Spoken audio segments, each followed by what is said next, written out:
Hi. So today what we're going to do is we're going to go over absolute value inequalities. We're going to go over, let's say, when an absolute value is greater than a certain number, or if the absolute value is less than a certain number.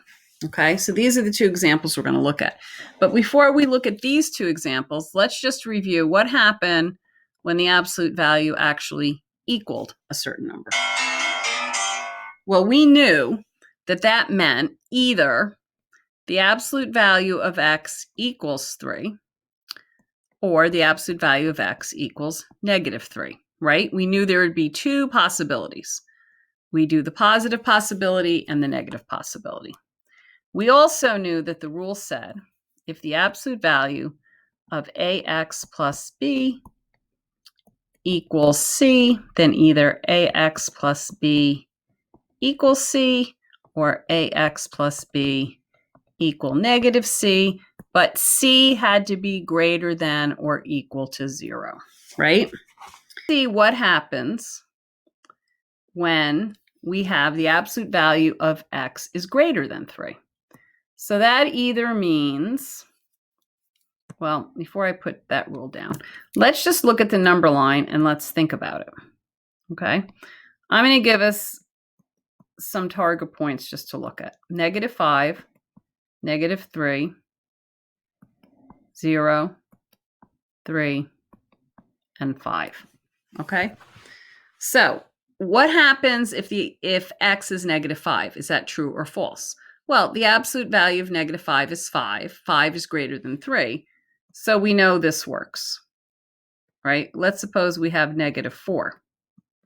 The absolute value of -4 is 4. 4 is greater than 3, so we know that works. How about the absolute value of 3? Well, the absolute value of 3 is not greater than 3, but if it had been greater than or equal to, this would work. So let's just say for now, greater than or equal to. And that means that we would have something that looks like this, because we also know -6 would work, -7 would work, etc. So do we think that's the only answer? Are there any numbers that might work? Well, this says absolute value of x is greater than or equal to 3. So do we think the number 3 would work? Well, yeah, the number 3 would work because 3 is equal to 3. How about the number 4? Well, the absolute value of 4 is 4, and 4 is greater than 3, so 4 would work.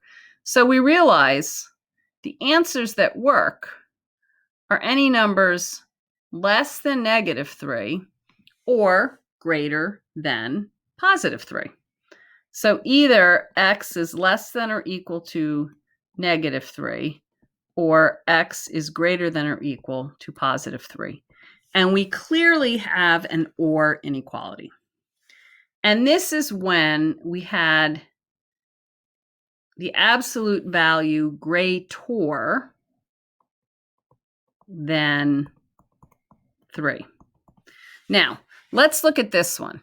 The absolute value of x is less than 3. So let's think of examples where the absolute value is going to be less than 3. So let's use some of the same target numbers, but we'll add some. We'll go 0, and then we'll start 2, 3, 4. Okay? So is the absolute value of -5 less than 3? No, because the absolute value of -5 is 5. That's not less than 3. That does not work. How about the absolute? We'll change this to less than or equal to make our lives easier. How about the absolute value of -4? Well, the absolute value of -4 is 4. 4 is not less than or equal to 3. But the absolute value of -3 is 3, and 3 is equal to 3. So that works. Now, is the absolute value of -2 is 2? Is 2 less than 3? Yeah. So that works. Is 0 less than 3? Yeah, that works. Is 2 less than 3? Yeah, that works. Is 3 less than 3? Yeah, that works. Is 4 less than 3? No.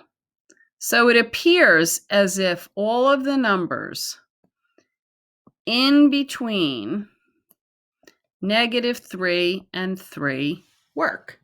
And that, to me, looks like your classic, let's Let's make this a better picture. A classic and inequality. So, because whenever we start with a great absolute value being isolated and a greater sign, I think of or.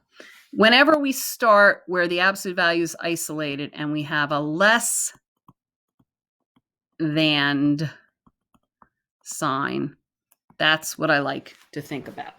So the way we're going to do these absolute value inequalities, we're going to remember greater. If you start with a greater than sign, you're going to end up with a compound or inequality. And if we're starting with a less than, we're going to end up with a compound and inequality. So we think of the words greater and less than. Now, we did this just by trial and error. Let's see if there's a more efficient way to come up with our answer. Okay. So here, just like before, I have two absolute value bars. I'm going to have two equations. This is going to be just what you see. X is greater than or equal to 3, or, and then this is going to say X, flip the sign, less than or equal to, change the sign. So we flip the sign, change the sign. And notice, even though I wrote it in a different order, we got the exact same equation. So let's look at this one. Here, we write exactly what we see for the first one. For the second one, we change the direction of the sign and we make the other one negative. So X is less than or equal to 3, and it's greater than or equal to negative 3, which can be written, remember, and inequalities can be written either way, that X is literally in between 3 and negative 3. Okay? So that's absolute value inequalities. Now let's look and do one that's just slightly more complicated. And we'll say something like this. X plus 5 is greater than or equal to 7. Okay, so the absolute value sign is already isolated, which means we're going to have two. Either X plus 5 is greater than 7, or X plus 5, I flip the direction of the sign and I make that negative. And this answer becomes X is greater than or equal to 2, or X is less than or equal to negative 12. So when we graph it, it's greater than 2 and less than negative 12. Let's just spot check and make sure we're right. So I'm going to pick negative 13. Negative 13 plus 5 is negative 8. The absolute value of negative 8 is 8. 8 is greater than 7. Let's pick 3. 3 plus 5 is 8. 8 is greater than 7. So it appears to work. Okay, so that's your classic greater one. Now let's try a less than one. This time I'll add a number on the outside, 15. Okay, so this is less than, which means I'm going to come up with 2, and I'm going to connect with the word and. So that means X plus 7 is less than or equal to 15, and X plus 7, switch the direction, is greater than or equal to negative 15. Okay, so this becomes X is less than or equal to 8, and X is greater than or equal to negative 22. So that means our answer has to be in between negative 22 and 8. So let's see if these work. Okay. If it's, let's say, what's in between negative 22 and 8? Well, 0 is. So 0 has to work. So 0 plus 7, is that less than or equal to 15? Yes. 7 is in between. Is 7 plus 7, the absolute value of that, less than or equal to 15? Yes. So all these answers work. So here we've had examples where we use less than and greater.